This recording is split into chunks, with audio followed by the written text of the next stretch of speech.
السلام عليكم ورحمة الله وبركاته. كلنتي وعنا وناكسن داوديال meel kasta oo aad joogtaan halkani waa Horyaal TV aniguna waxaan Maxamed Ducaale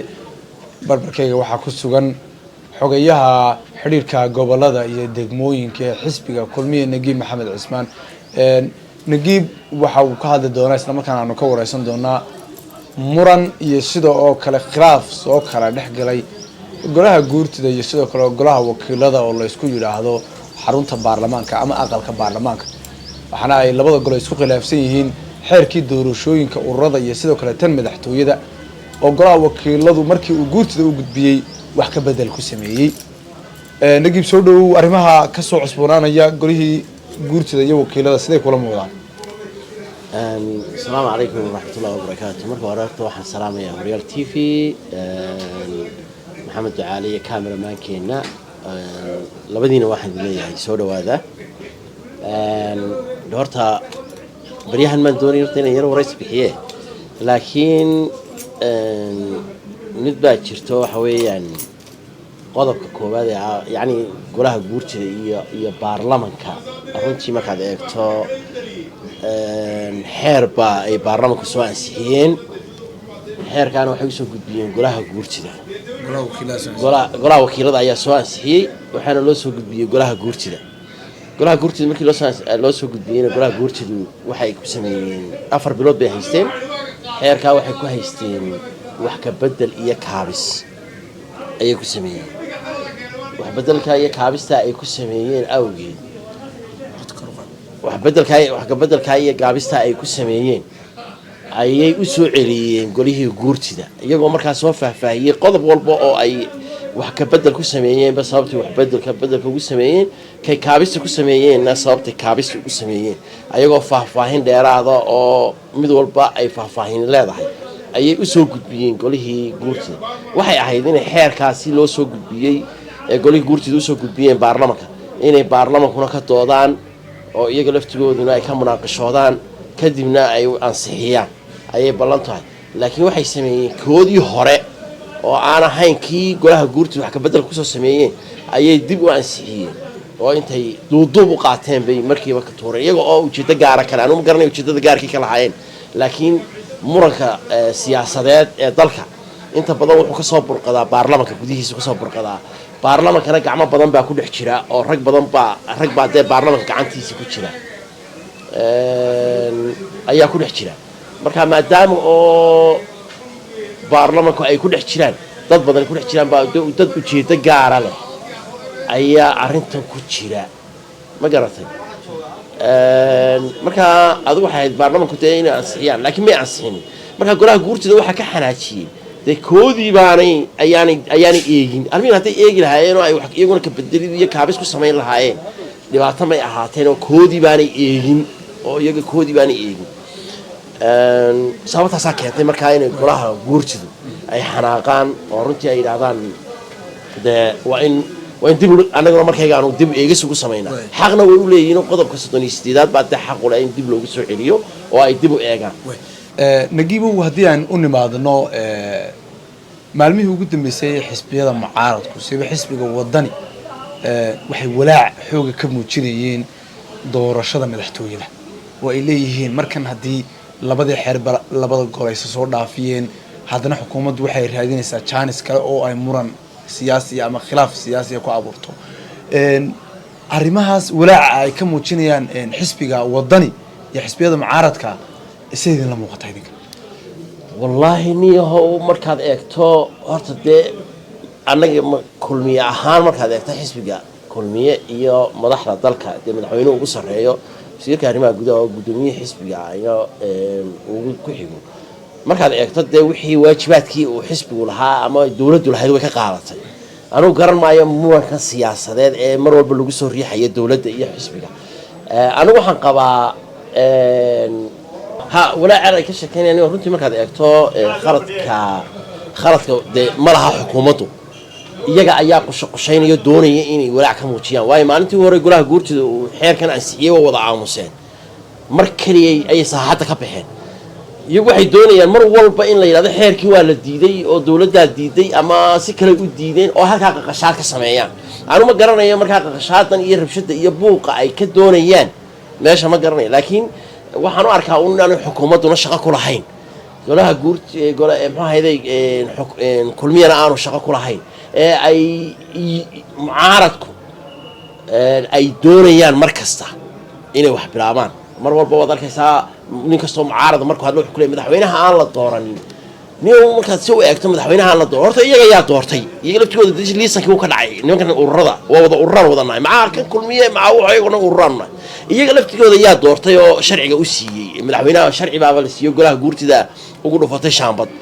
oo 2 sanadood oo dee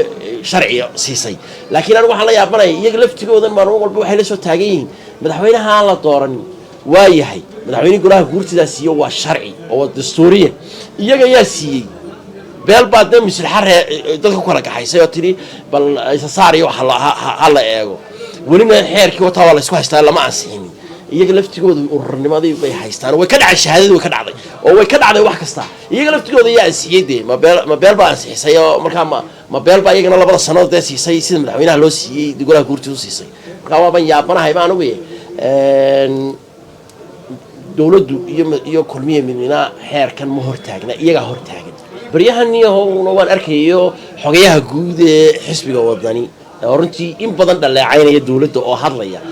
iminka halkan waxaan ku hayaa artikalo badan oo uu qoray 2011 halkan aan ku qoraya 2011 wuxuu artikalada faraha badan la ku qoray oo Soomaaliland ku dayrinayo burbur inuu ku soo socdo oo dhibaato ku soo socoto wargeyska la yiraahdo hiiraanna waxa laga leeyahay koonfur waad arkay xitaa waxaan halkan ku hayaa artikaladiisa waxa inta badan naqdin jiray ama support siin jiray ninka la yiraahdo muxuu hayday ra'iisul wasaarihii hore ee Soomaaliya Roble iyo isaga ayaa naqdin jiray inta badan oo wariyaal badan baa qaadan jiray isaga oo ka dhigi jiray Soomaaliland inay tahay dhul baaba ah oo aan waxba ahayn aniguna waxaan ku ogahay xogayaha guud waxyaalo badan oo anigu ogahay baa jiro inuu kamid yahay xisbi la yiraahdo ha noolaato xogayaha wadani waxa weeyaan wuxuu kamid yahay inka waad geli kartaa YouTube waad geli kartaa Google waad geli kartaa wuxuu kamid yahay urur la yiraahdo ha noolaato xisbi la yiraahdo ha noolaato oo Soomaaliya ka dhisan xisbiga waxa hogaaminayo kamid ahaa berigii hore Allah ya raxmaan raxiimiin nin baasha la oran jiray oo dhintay oo reer Soomaaliland ahaayo la dhantaganaa oo garanaysa waan xasuustaan marinaya baasha Allah ya raxmaan abwaankana ahaa xisbigaas ka mid ahaa waxa xisbigana aasay 2009 waxa aasaasay nin dubad la yiraahdo oo isaguna reer Soomaaliland u dhashay oo ahaa muxuu hayday wuxuu ahaa dawladii farmaajo ee Soomaaliya wasiirka warfaafinta ee farmaajo ahaa waana ninkii aad ogeyd isagu garbahaare ka ooyay iyadoo reer garbahaare ay dalkan baabiyeen oo dhibaateeyeen dee uu ooyay buu ahaa marka wuxuu kamid yahay ururka waxa kale uu kamid yahay oo runtii uu kamid yahay waxa jira urur la yiraahdo maxaa la yiraahdo company la yiraahdo group ama gruubyada ilaaliya hay'adaha ka dhisan iminka wadankan magaalada wadankan lagu yiraahdo Puntland oo kale iminka waxa ka dhisan hay'adaha waxa ilaaliya dad baa ilaaliya dadka ilaaliya waa company-ga qayb uu ka yahay aad bad eedeyn weyn ayaad u jeedisay xogayaha guud ee xisbiga wadani Khadar waxaad sheegtay inuu kamid yahay ururo ka dhisan Soomaaliya hadal ma aha inaad iska tiraahdo nagiib cadeymo maxaad haysaa cadeymaha faraha badan way jiraan iminka Google-ka gal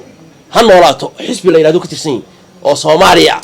iyagu miyay soo qoreen inuu member ka yahay waa loo ogyahay waxa weeyaan isaga baashi Allah ya raxmaan raxiimiin iyo ninka la yiraahdo dubadba iyo isaga iyo ninka la yiraahdo muxuu hayday yarkii maxkamadda haystay iminka laga bedelay baan mareynaya maxkamadda Soomaaliya ee xisbiga wadani ka tirsanaa ee agaasimaha guud ee xisbiga wadani ahaa ee muxuu hayday xisbiga wadani ka ahaa agaasimaha guud ee xafiiska wadani ka ahaa ee Hargeysa joogay ee markii dambana laga dhigay gudoomiyaha maxkamadda sare waa kamid rag badan oo noocaas oo kamid yahay baa jira marka isaga dagaal kale oo nooc kale ah oo Soomaaliland haluu kala tago waa ninka deeyiri madaxtooyada kaliya tahay ay soo harto doorashaha la galo marka Soomaaliland raba meel cid kale u shaqeynaynin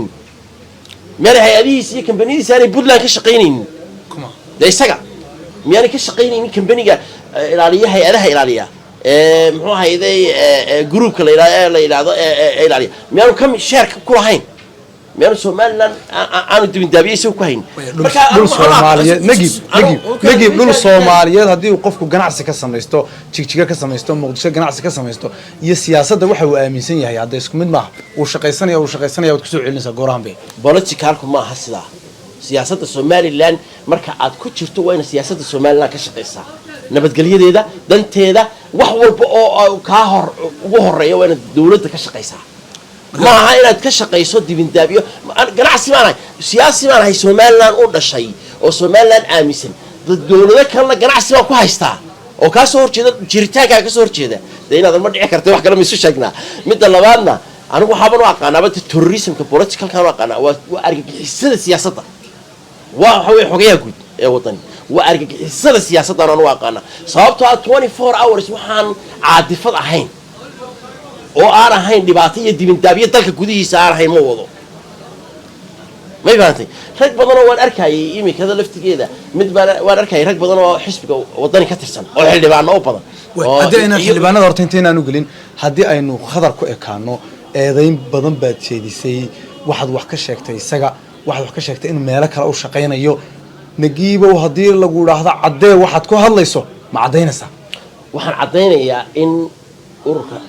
in maaragtay 2012 adigu waad cadeynaysaa artikeladiisa halkan ku wada hiiraan gal article qoray macnaheedu ma aha meel kale u shaqeeya u shaqeeya sababtoo aan ugu shaqeeya waxa weeyaan waa ficiladiisa ku tusaya in uu shaqeeyo Somaliland nin rajo kale deesaa uma hadlo nin doonaya inuu rajaysto Somaliland uu ka hadlo ama Somaliland uu dalkeeda difaaco ama Somaliland waayo waxa weeyaan taageerayaashiisa oo dhan baa xitaa adagaysaa Somaliland ninka difaacaya deesaa uma hadlo ninka Somaliland rajo kale oo doonaya inuu maamulka ka qabtaana deesaa uma hadlo